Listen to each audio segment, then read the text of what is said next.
अस्सलाम वालेकुम बिस्मिल्लाहिर्रहमानिर्रहीम। Abduction muscles of the anterolateral abdominal wall. Fascia या जो फेशियल स्पेसेस होती हैं एब्डोमिनल वॉल की, उसकी क्या सिग्निफिकेंस होती है? तो नंबर 1 पॉइंट है लिपोसक्शन का मेथड, जिससे सबक्यूटेनियस फैट रिमूवल किया जाता है सर्जिकली। उसके लिए हम एक सक्शन ट्यूब अप्लाई करते हैं, जिससे हम हाई वैक्यूम प्रेशर क्रिएट कर रहे होते हैं और फैट को रिमूव करते हैं। ये ट्यूब जो होती है, इसे हम सबडर्मली इंसर्ट कर रहे होते हैं। फैट रिमूवल कर लिया, इंसिजन दे के हमने ट्यूब इंसर्ट की थी, तो अब फैट रिमूवल हो गया है। तो अब इंसिजन को क्लोज़ करना है। क्लोज़ करते वक्त जो मेम्ब्रेनस लेयर होती है सबक्यूटेनियस टिश्यू की, उसको भी हम इंसिजन के क्लोजर के अंदर ले रहे होते हैं, ताकि स्ट्रेंथ रहे। ठीक है। पॉइंट नंबर 2 इज़ हमारे पास एक पोटेंशियल स्पेस होती है सबक्यूटेनियस टिश्यू की, जो मेम्ब्रेनस लेयर है उसके deep fascia of the rectus abdominis और एक्सटर्नल ऑब्लिक मसल के दरमियान। इस स्पेस के अंदर ब्लैडर रप्चर हो जाए तो यूरिन आ जाया करता है। यूरिन यहाँ से सुपीरियरली स्प्रेड कर सकता है, क्योंकि कोई बैरियर नहीं है सिवाय ग्रेविटी के, लेकिन इन्फीरियर स्प्रेड नहीं कर सकता, क्योंकि ये जो मेम्ब्रेनस लेयर होती है फ्यूज़ कर लेती है फेशियल लाटा के साथ।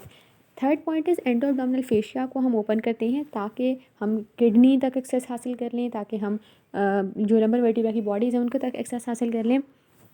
यानी अगर हमने पोस्टीरियर एब्डोमिनल वॉल के इंटीरियर एस्पेक्ट तक जाना है, तो हम एंडो एब्डोमिनल फेशिया को खोल लेते हैं।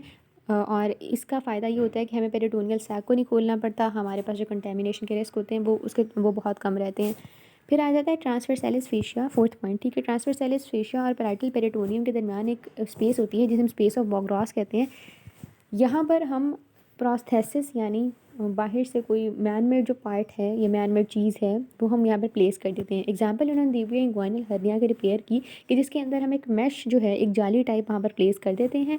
जहाँ पर इंग्वाइनल हर्निया वाला पार्ट जो होता है, वहाँ पर से सर्जरी के दौरान वहाँ पर मैश प्लेस कर देते हैं, ताकि जब बाद में बॉडी अपनी सारा जो है उसको रीजनरेट कर रही हो, जो पार्ट्स काटे गए हैं, तो वो उस मैश के होल्स के अंदर से ग्रो करे वो सारा पार्ट, और उसको स्ट्रेंथ मिल जाए। ठीक है।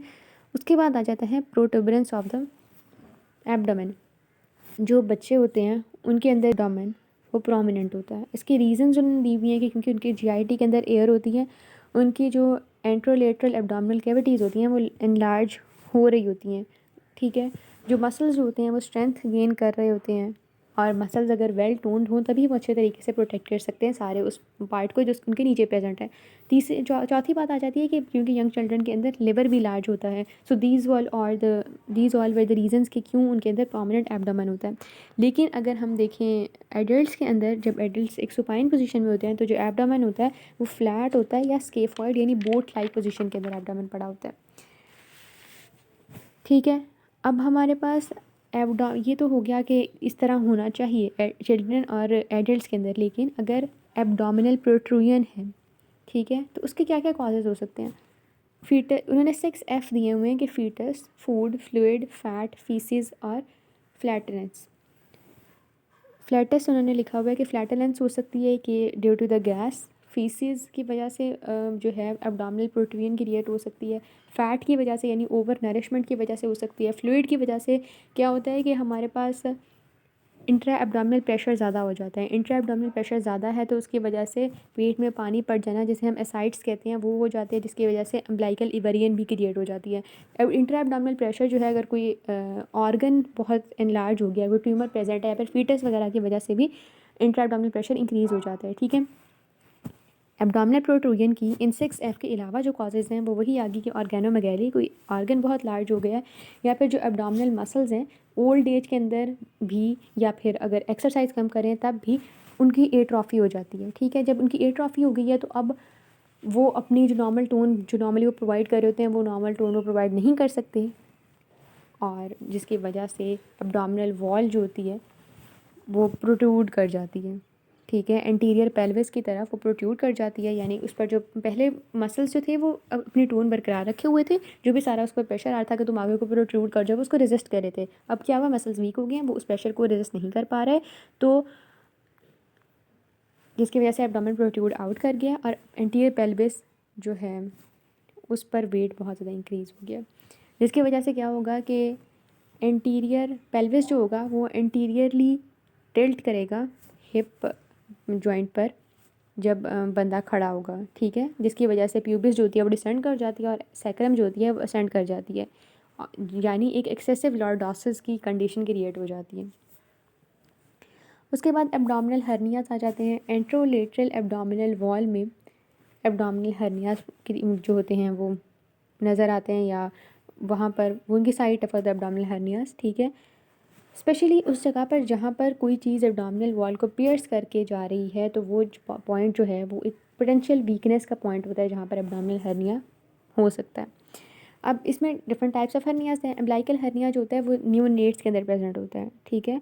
एब्डोमिनल वॉल जो होती है, जब एम्ब्लाइकल कॉर्ड की लाइगेशन की गई है, उसे काटा गया है, तो उसके बाद अगर उसकी नॉर्मल क्लोजर नहीं हुआ तो उसकी वजह से प्रोट्रूजन सी क्रिएट हो जाएगी एम्ब्लाइकस के पॉइंट पर। अब एम्ब्लाइकल हर्निया स्पेशली जो लो बर्थ वेट इन्फेंट्स होते हैं उनके अंदर होते हैं। एम्ब्लाइकल हर्निया स्मॉल से होते हैं और इसके कॉज यही होता है कि इंट्राएब्डोमिनल प्रेशर इंक्रीज हो गया है। Number 2 is acquired hernias. Acquired hernias जो होते हैं वो फीमेल्स के अंदर या ओबीस पीपल के अंदर होते हैं, और इसमें क्या होता है कि एक्स्ट्रा पेरिटोनियल फैट या पेरिटोनियम भी जो है वो हर्नियल सैक के अंदर प्रोट्रूड आउट कर रही होती है। अब इसकी साइट की अगर हम बात करें तो जहाँ पर फाइबर्स जो होते हैं इंट्रा एब्डोमिनल मसल्स के, वो आपस में इंटरलेस कर रहे होते हैं, वहाँ पर एक्वायर्ड हर्निया होता है, ठीक है। तो जो गैप्स प्रेजेंट होते हैं हमारे पास, जहाँ पर फाइबर्स जो होते हैं अपने जो मसल्स हैं अपने फाइबर्स एक्सचेंज कर रहे होते हैं, तो उन जगहों पर भी कंजेनिटली या ओबेसिटी की वजह से, एजिंग की वजह से, सर्जरी की वजह से, या ट्रॉमेटिक वुंड्स की वजह से हर्निया हो सकता है। उसके बाद आ जाता है एपिगेस्ट्रिक हर्निया, जो कि लीनिया एल्बा के वाले रीजन में हो रहा होता है। ये यूजुअली एक लोब्यूल ऑफ फैट होता है जो कि हर्निएट किया होता है, और अगर इसकी वजह से नर्व कंप्रेस हो जाए तो ये पेनफुल होता है।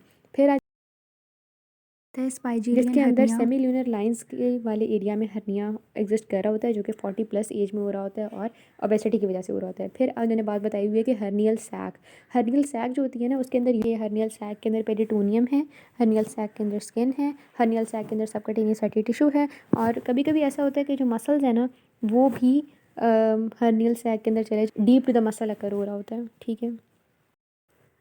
न्यूरोवेस्कुलेचर वाले में आ जाता है पैल्पेशन किस तरह करनी है, कि जो ठंडे हाथों से नहीं करनी है, गर्म हाथों से करनी है। ठंडे हाथों से करनी तो मसल टेंस हो जाते हैं, इन्वॉलंटरी स्पैज्म कहा जाते हैं, जिसको हम गार्डिंग का फिनोमेना कह रहे होते हैं। अब ना जब हम कर रहे होते हैं पैल्पेशन एब्डोमेन की, और कोई वहाँ पर ऑर्गन जो है वो इसकी इन्फ्लेमेशन हुई है, जैसे अपेंडिक्स हो गया, तो उसके अंदर इतनी इंटेंस गार्डिंग हो जाती है कि उसे विलफुली हम रिप्रेस नहीं कर सकते, सप्रेस नहीं कर सकते, जिसकी वजह से पैल्पेशन पर एक्यूट एब्डोमेन की कंडीशन डेवलप हो जाती है। एक्यूट एब्डोमेन हम कहते हैं कि सिवियर एब्डोमिनल पेन स्टार्ट हो जाए, और जो कि एक in the most cases it's an emergency condition. अब जो इन्वॉलंटरी स्पैज्म होते हैं गार्डिंग के फिनोमेना में, ये इसलिए होते हैं कि विसरास को ये प्रोटेक्ट कर रहे होते हैं प्रेशर से, ठीक है। और विसरास को जब ये प्रेशर से प्रोटेक्ट करें और अंदर कोई इन्फ्लेमेशन या इन्फेक्शन हुई है तो फिर वो पेनफुल हो जाता है, ठीक है। और इन्वॉलंटरी स्पैज्म हमें ये भी बता रहे होते हैं कि नॉर्मल जो है नर्व जो सप्लाई जो है स्किन और मसल्स की वो कॉमन है। उसके बाद उन्होंने बताया हुआ है कि भाई किस तरह पैल्पेशन करनी है आपने एब्डोमिनल वेसरा की, ठीक है। सही तरीका ये है कि सुपाइन पेशेंट लेटा हो, थाइज़ और नीज़ जो हैं वो सेमी फ्लेक्स्ड हों, अपर लिम्स बाय साइड्स, और पिलो पड़ा हो अंडर द नीज़। इसके केस में क्या होता है कि एंट्रोलेटर एब्डोमिनल वॉल रिलैक्स होती है और बहुत फिट किस्म की हमारे पास पैल्पेशन हो जाएगी। अगर ऐसा नहीं करेंगे तो ये होगा हमारे पास कि अगर इस पोजीशन में नहीं लेटाएंगे और हम पैल्पेशन शुरू कर दिया, तो उसके केस में ये होगा कि डीप फेशिया जो होगा वो पुल करता है एब्डोमेन की जो सबकटेनियस टिश्यू की लेयर होती है उसको, जिसकी वजह से एब्डोमिनल वॉल जो होती है वो टेंस हो जाती है और अच्छी ये पैल्पेशन नहीं होगी। कुछ लोग इस तरह करते हैं कि जैसे सुपाइन लेटी हैं तो उन्होंने अपने ना सर के नीचे हाथ रख लिए हैं, जिसकी वजह से मसल टाइट हो जाते हैं और एग्जामिनेशन डिफ़िकल्ट हो जाती है। तो ये भी ध्यान रखना है कि पेशेंट ऐसी हरकत ना करे। सुपरफिशियल एब्डोमिनल रिफ्लेक्सेस, इसके अंदर ये होता है कि जब पेशेंट सुपाइन लेटा हुआ है, ठीक है, उसके मसल रिलैक्स हैं, तब सुपरफिशियल एब्डोमिनल रिफ्लेक्स जो है उसे हम जनरेट कर सकते हैं, ठीक है। Horizontally lateral to medial towards umbilicus हम एक स्ट्रोक दे रहे होते हैं, जिसकी वजह से जो कॉन्ट्रैक्शन होती है एब्डोमिनल मसल की वो फील की जा सकती है, ठीक है। ये इसलिए होता है ताकि जो एब्डोमिनल वॉल है वो प्रोटेक्ट रहे और वो जो है रिएक्ट करे इस रिफ्लेक्स पर। अब ओबीस लोगों के अंदर ये नहीं दिखेगा हमें रिफ्लेक्स, ठीक है।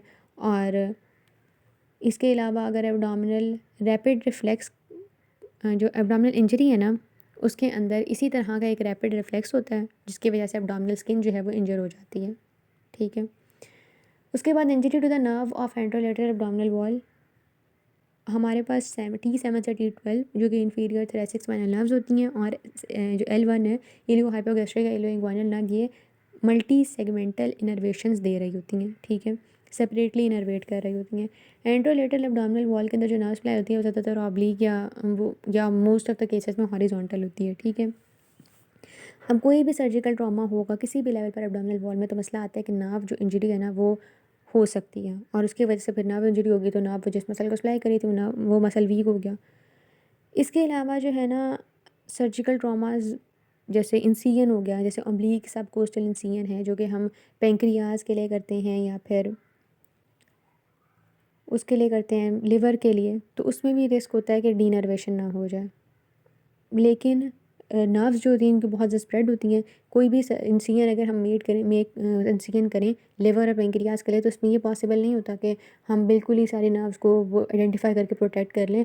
मोस्ट ऑफ द इस तरह नहीं पॉसिबल होता in the most of the cases. उसके अलावा अगर इंग्वाइनल रीजन है तो उसमें अगर ऐसे कोई सिचुएशन हो रही है तो उसकी वजह से इंग्वाइनल हर्निया क्रिएट हो सकता है अगर वॉल वीक हो जाए नर्व डैमेज की वजह से, ठीक है। अच्छा, उसके बाद एब्डोमिनल सर्जिकल इंसिजन आ जाते हैं। सर्जिकल इंसिजन जो हैं इसके अंदर उन्होंने बताया हुआ कि इंसिजन किस तरह करने हैं। पहली बात यह है कि हमने क्लीवेज लाइंस या लैंगर लाइंस जो होती हैं ना उनको देखते हुए अपना इंसिजन डिसाइड करना है कि भाई कैसा इंसिजन करना है। इंसिजन ऐसा होना चाहिए जिसकी वजह से एडिकेट एक्सपोजर हो। इंसिजन ऐसा होना चाहिए कि वो बेस्ट कॉस्मेटिक इफ़ेक्ट क्रिएट कर रहा हो आफ्टर द उसकी जो रिपेयर है, ठीक है, हीलिंग के बाद भी, ठीक है। और कौन सा किस टाइप का ऑपरेशन करना है उसके अकॉर्डिंग इंसिजन करना होता है। हमने ये देखना होता है कि हम ज़्यादा ब्लड सप्लाई या जो मोटर सप्लाई है उसको डिस्टर्ब ना कर रहे हो, ठीक है। मसल्स और फेशिया जो है उसको इंजरी जो है वो मिनिमम रहे, यानी जो फाइबर्स की डायरेक्शन वगैरह है या लोकेशन जो है पेनोरासिस की वो भी देखनी होती है।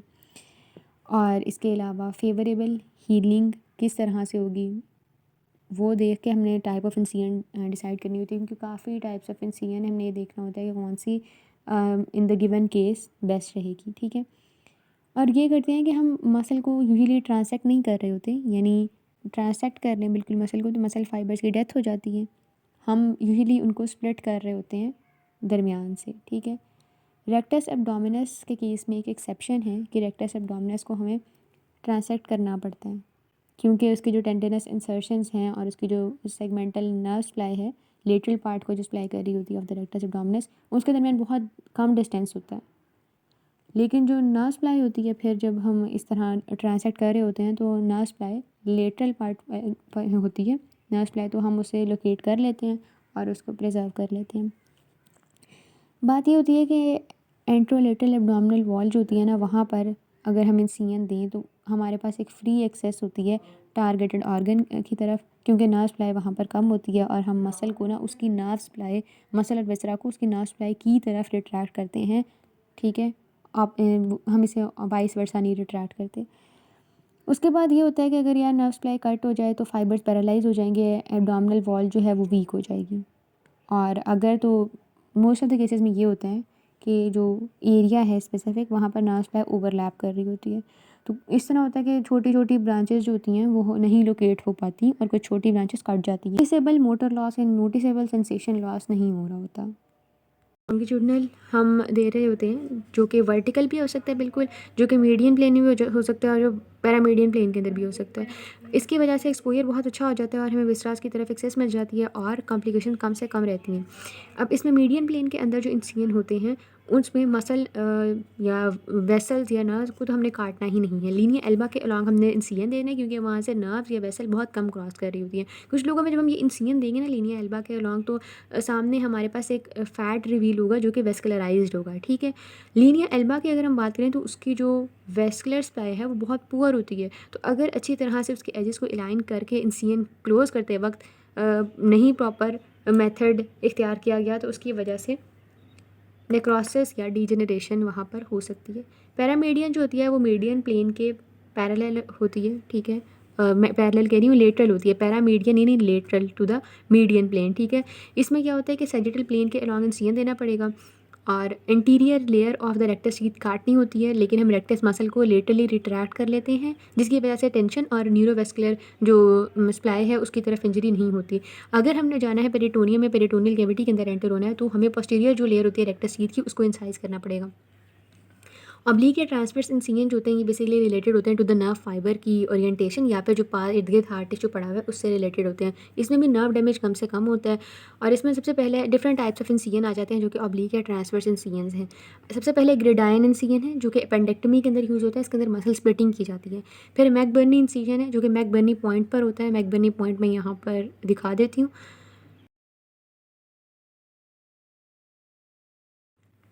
इसमें क्या होता है कि एक्सटर्नल ऑब्लिक जो होते हैं उसको इन्फीरोमीडियली इंसाइज किया जाता है, और इसकी जो इंसिजन करनी है वो in the direction of fibre करनी है, और उसके बाद इसे रिट्रैक्ट कर देना है। इंटरनल ऑब्लिक और जो ट्रांसवर्स एब्डोमिनस है उसको स्प्लिट करना है फाइबर्स की डायरेक्शन में ही, और फिर उसे रिट्रैक्ट कर देना है। ठीक है, यानी हमने दोनों जगह क्या किया कि उसको जो है स्प्लिट किया है, तो हमने in the direction of fibre किया है। ठीक है, उसके अलावा इलियो हाइपोगैस्ट्रिक जो नर्व है वो deep to the internal oblique पड़ी होती है, आइडेंटिफाई कर ली, प्रिजर्व कर ली। ठीक है, मसल्स या जो एपोन्यूरोटिक फाइबर्स होते हैं उनको बिल्कुल नहीं काटना, और इसमें जो होता है बाद में बहुत आसानी से हीलिंग हो जाती है। एंड्स आराम से आपस में वापस एक दूसरे के करीब आ जाते हैं, और जो हीलिंग प्रोसेस है वो हो जाता है। उसके बाद सुप्रा प्यूबिक इंसिजन आ जाता है जो कि प्यूबिक हेयर लाइन पे किया जाता है। ये हॉरिजॉन्टल इंसिजन होता है जिसके अंदर कुछ कन्वेक्सिटी होती है जो कि गायनोलॉजिकल ऑपरेशन वगैरह करने के लिए इंपॉर्टेंट होता है, जैसे सी सेक्शन हो गया। इसमें क्या होता है कि लीनिया एल्बा रेक्टस शीथ की इंटीरियर लेयर्स, ये दो चीज़ें जो है ना इनको ट्रांसैक्ट करना पड़ता है, और इसे हम सुपीरियरली रिट्रैक्ट कर देते हैं। जो रेक्टस मसल है उसको हम रिट्रैक्ट करते हैं लेटरली, या फिर हम ये करते हैं कि उसे टेंडिनस पार्ट से उसको डिवाइड कर देते हैं और उसे रिट्रैक्ट कर देते हैं ताकि कोई मसल इंजरी ना आए। फिर इलियो हाइपोगैस्ट्रिक या इलियो इंग्वाइनल नर्व जो है वो आइडेंटिफाई कर ली जाती है, प्रिजर्व कर ली जाती है। ठीक है, यानी सुप्रा प्यूबिक अगर हम इंसिजन की बात करें तो यहाँ पर हमने क्या बात की, हमने rectus sheath, Linnaea Elba, rectus muscle और इलियो हाइपोगैस्ट्रिक और इलियो इंग्वाइनल नर्व की बात की। और अगर हम बात करें मैकबर्नी इंसिजन की तो वहाँ पर हमने एक्सटर्नल इंटरनल ऑब्लिक और ट्रांसवर्स एब्डोमिनस की बात की। ठीक है, ट्रांसवर्स इंसिजन को देखें तो ये इसके लिए हमें इंसिजन देना पड़ता है रेक्टस शीथ और रेक्टस एब्डोमिनस की इंटीरियर लेयर में। ठीक है, नर्व जो टू रेक्टस एब्डोमिनस इंटैक्ट ही रहती है हमारे पास। जब ये इंसिजन दे दिया, अब जब हीलिंग शुरू होगी ना, हमने ट्रांसवर्स इंसिजन दिया हुआ है ना, तो वहाँ जहाँ वो ट्रांसवर्स बैंड जो कि मसल का डैमेज हो गया था इंसिजन देते हुए, प्रोसेस करते हुए, बाद में वो दोबारा ट्रांसवर्स बैंड वहाँ पर मसल का रीजनरेट हो जाता है और हीलिंग हो जाती है। होता है इंसिजन, ये हम टेंडिनस इंसर्शंस के थ्रू नहीं देते क्योंकि वहाँ पर किटेनियस इनर्वेशन पड़ी हुई है, वहाँ पर सुपीरियर एपिगैस्ट्रिक वेसल्स की ब्रांचेज हैं जो कि पियर्स कर रही हैं फाइबर को। ट्रांसवर्स इंसिजन जो होते हैं उनको हम लेटरली इंक्रीज़ कर सकते हैं, मतलब इंसिजन हमने दिया हुआ है तो हम इसे इस तरह लेटरली इंक्रीज़ कर सकते हैं अगर हमने और फर्दर एरिया एक्सपोज करना है। लेकिन हम एक्सप्लोर करने के लिए फ़र्दर एरिया को इधर से नहीं करेंगे क्योंकि सुपीरियर या इन्फीरियर जो होता है इसको अगर रिट्रैक्ट करने में या इसको वहाँ पर एक्सपैंड करने में डिफ़िकल्टी पेश आती है। और ये जो इंसिजन होते हैं ये हम कोलोस्टमी या इलियोस्टमी के लिए ट्रांसवर्स इंसिजन दे रहे होते हैं।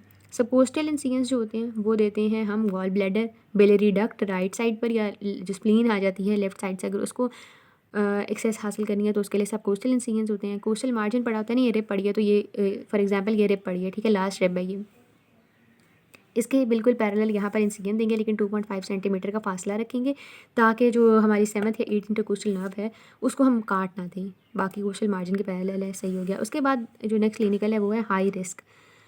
हमारे पास किन किन इंसिजन्स में होता है? पैरा रेक्टल इंसिजन के अंदर जिसमें lateral border of rectus sheath पर इंसिजन दिया जाता है, इसमें ये खतरा होता है कि जो रेक्टस एब्डोमिनस की तरफ नर्व सप्लाई जा रही है वो कट ना हो जाए। इंग्वाइनल इंसिजन जो कि इंग्वाइनल हर्निया की तरफ के लिए दिया जाता है उसमें इलियो इंग्वाइनल नर्व कट होने का खदशा होता है। इंसिजनल हर्निया के किस तरह इंसिजन दिया था और उसके फर्दर बाद हर्निया डेवलप हो गया। इसमें क्या होता है कि हमारे पास फोल्ड ऑफ पेरिटोनियम या कोई ऑर्गन जो है वो प्रोट्रूड आउट कर जाता है, यानी जो मसल या एपोन्यूरोटिक लेयर थी एब्डोमेन की जिसके थ्रू इंसिजन देके कोई प्रोसीजर परफॉर्म किया गया है, वो इंसिजन क्लोज करने के बाद अच्छी तरह उसकी हीलिंग नहीं हुई और हर्निया डेवलप हो गया। मिनिमली इन्वेसिव एंडोस्कोपिक सर्जरी के अंदर ये आता है कि हम पूरी ये इस तरह पूरा इंसिजन दे के तो खोल के तो फिर प्रोसीजर परफॉर्म नहीं कर रहे होते, ठीक है। इसमें हम क्या करते हैं कि हम टाइनी परफोरेशंस देते हैं एब्डोमिनल वॉल में इधर परफोरेशन दी, यहाँ से एक ट्यूब एंटर कर दी, इधर परफोरेशन दी, कोई इंस्ट्रूमेंट एंटर कर दिया, ठीक है, और फिर उन इंस्ट्रूमेंट्स को एक्सटर्नली ऑपरेट कर रहे होते हैं, ठीक है। इसमें क्या होता है कि हमारे पास काफ़ी फ़ायदे हैं इसके, हम जो नर्व इंजरी है वो नहीं हो रही होती, इंसिजनल हर्निया के चांसेस बहुत कम हो जाएंगे। इसके अलावा जो कंटेमिनेशन के चांसेस होते हैं जब भी हम किसी चीज़ को खोलते हैं तो वो नहीं यहाँ पर पैदा होते हैं, और साथ ही साथ हीलिंग टाइम भी जो है वो भी कम हो जाता है। और ये जो होते हैं हम लेप्रोस्कोप को यूज़ करते हुए कर रहे होते हैं। सुपीरियर या इन्फीरियर वेना कैवा का ब्लड फ्लो अगर ऑब्स्ट्रक्ट हो जाए तो जो थोरैको एपिगेस्ट्रिक वेसल्स हैं वो आपस में एनास्टमोसिस करती हैं, यानी सिस्टेमिक वेन्स जो होती हैं वो यहाँ पर हेल्प करती हैं और ब्लड को बाईपास करके हार्ट की तरफ रिटर्न करने में हेल्प कर रही होती हैं। So that was all about that.